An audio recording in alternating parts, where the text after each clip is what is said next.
पानी टाढा थियो बुवा आसाममा? हामी पहिलेदेखि पहिला कुवा खने पहिले टाढा थियो। कति टाढा थियो बुवा पानी लिन जाने ठाउँ? यहाँबाट जाने जति भनेपछि त नि आधी घण्टा झन्डै लाग्दो रहेछ पानी लिन जान।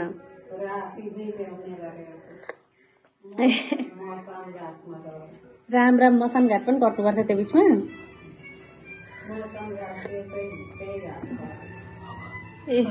आमालाई बिहे गरेको उही हो त्यो दुःखका बेला।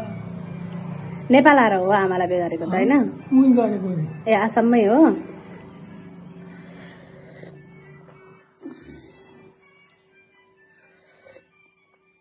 आसाम कति समयसम्म बस्नुभयो? आसाम कति वर्ष बस्नुभयो? 17 सालदेखि 23 सालसम्म। 17 सालदेखि 23 सालसम्म? 33 अरे त बुवा? 17 देखि ए बुवा उतै जन्मिनु भएको नि त होइन? होइन ए बुवा त 31 सालको भनेपछि अलि अगाडि आउनुभयो नि। माने आसाममै जन्मिनु भएको? ए हाम्रा बा त इन्डियन। 17 सालदेखि गएको म आसाम। 17 देखि 31 32 मा आउनुभयो त्यसो भए? 32 सालमा। अनि आएर सिधा गौरा त? आसामबाट आएर कहाँ बस्नुभयो? गौरा त? सरस्वती पूजाका दिन हिँडेका हामी। हजुर कहिले? 32 साल माघ 22 गते सरस्वती पूजा थियो। आसाम छोडेर नेपाल आउनुभएको? नेपाल। सरस्वती पूजाका रेलभरि बाजा बजेका नाचेका यति थिएनन्। आफूलाई नराम्रो लागेको पश्चिमाकी छोरीको बिहे थियो पश्चिमा कमिनी। हाम्रामा राँगा हेर्न बसेकी थिए 6 महिना। अनि त्यसलाई बेहुली भएको देख्दा मलाई छोडेर हिँड्दा कति नराम्रो लागेर रुँदै रुँदै गङ्गावती। आसाम के अरे आमालाई आसामी गीत गाउन आउँछ कि आउँदैन? आउन बिर्से हो यतिखेर। ट्राई गरी हेर्नु न एकचोटि आउँछ कि बा? खोइ कहिले एक दिन गाइरहेको थिएँ फेरि बिर्सिया। सम्झिने प्रयास गर्नु त एकचोटि। सम्झिनु भने होला मर्दा ओ सानी सराई खरु खरु फुले रे ओ सानी सराई त्यति आयो। आसामी गीत? आसामी के थुप्रै जान्दथे। अब बराहे आई पलाई रङ्गा बटर भेरालोय भन्ने पनि थियो। अब त्यति मात्रै आउँछ अनि त फेर्न टुप्पो के गरौँ। आसामी गीत? आसामी गीत। बराहे आई पलाई भनेको चाहिँ बेहुलो आएर रङ्गा मटर भेरालोय भनेको रङ्गीन मटरमा हालेर लग्यो। बेहुलो आयो लग्यो गाडीमा। जिन्निका गाडीमा लग्यो अरे त बेहुलाले बेहुली।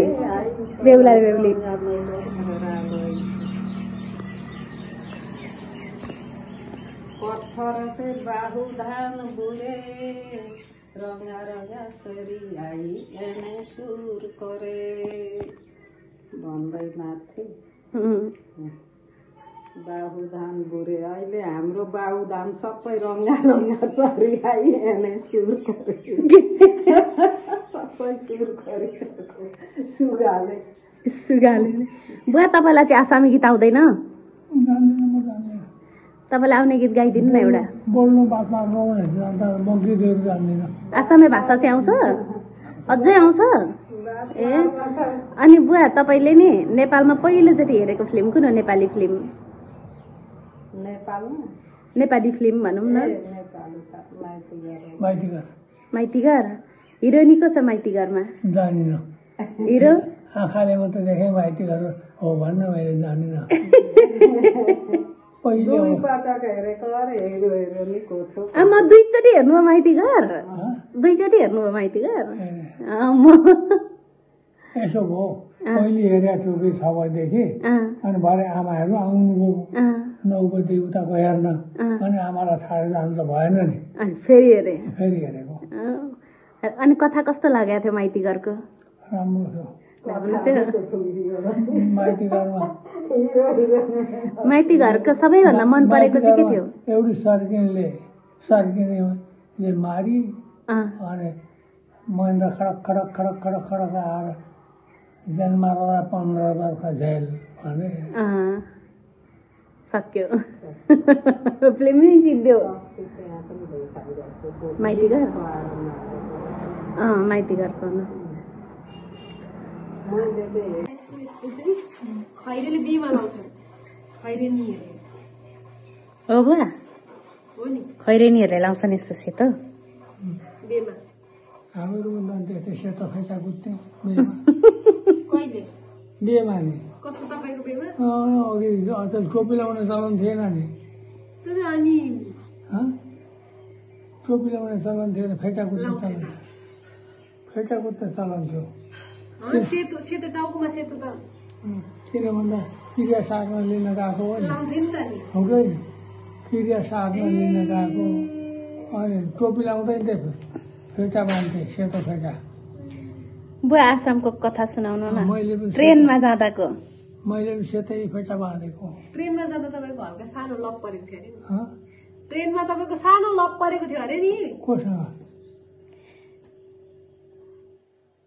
गफ गरे रेलमा अनि रातभरि गफ गरे होइन कहाँ ल पर्छ अनि रातभरि गफ गर्नुभएको होइन बसेर माग्न काका के भएर भएन तर मान्छे परेको थियो नि होइन बुवा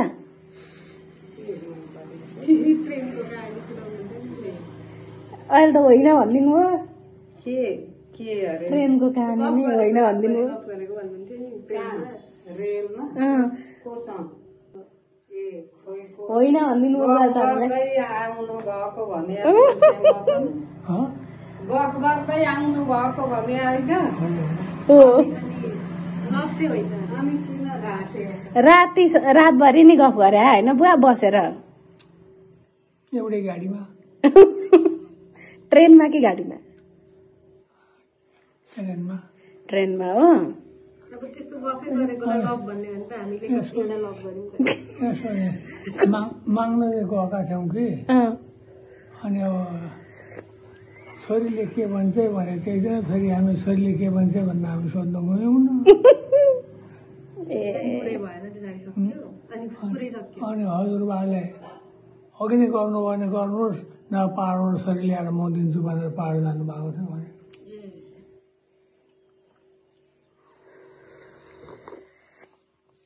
हजुरबा चाहिँ आसाममा परिवार चाहिँ पाहाड थिए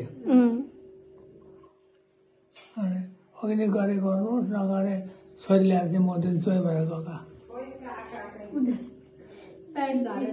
अनि बुवा रमाइलो रमाइलो कथा सुनाउनु न आसामतिरको आसामतिरको रमाइलो कथा सुनाउनु न के गर्नुहुन्थ्यो रमाइलो घटनाहरू आसामको रमाइलो राउटे जस्तै हो कसरी राउटे जस्तो काम गराई पुरै खटेर राउटे जतिको पाहाड धुनु पात काट्नु हलो जोत्नु खेती गर्नु अझ राउटे कस्तो गर्छन् त्यस्तै हो आसामको